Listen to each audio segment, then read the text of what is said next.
Binanatan ng isang kongresista ang mala world tour na planong pag-alis ni Davao City 1st District Congressman Pulong Duterte.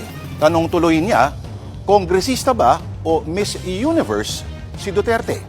Nasa frontline na balita ngayon si Marian Enriquez.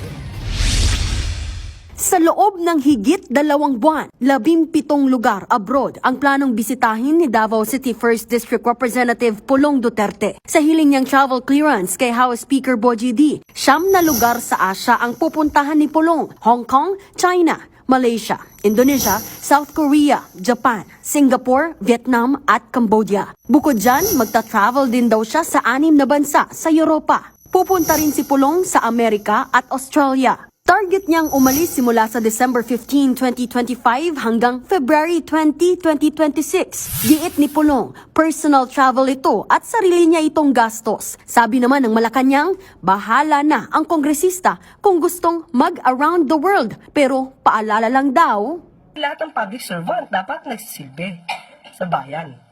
At kung magbabakasyon ng mahigit 2 buwan, hindi natin alam kung paano niya i-explain ito sa kanyang constituent.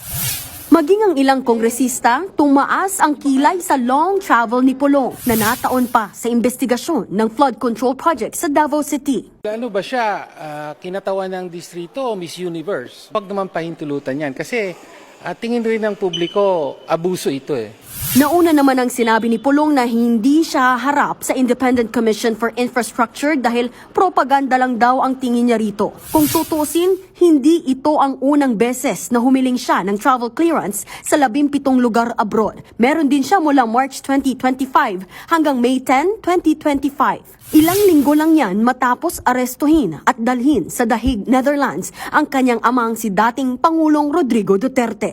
Nagbabalita mula sa Frontline, Marian Enriquez.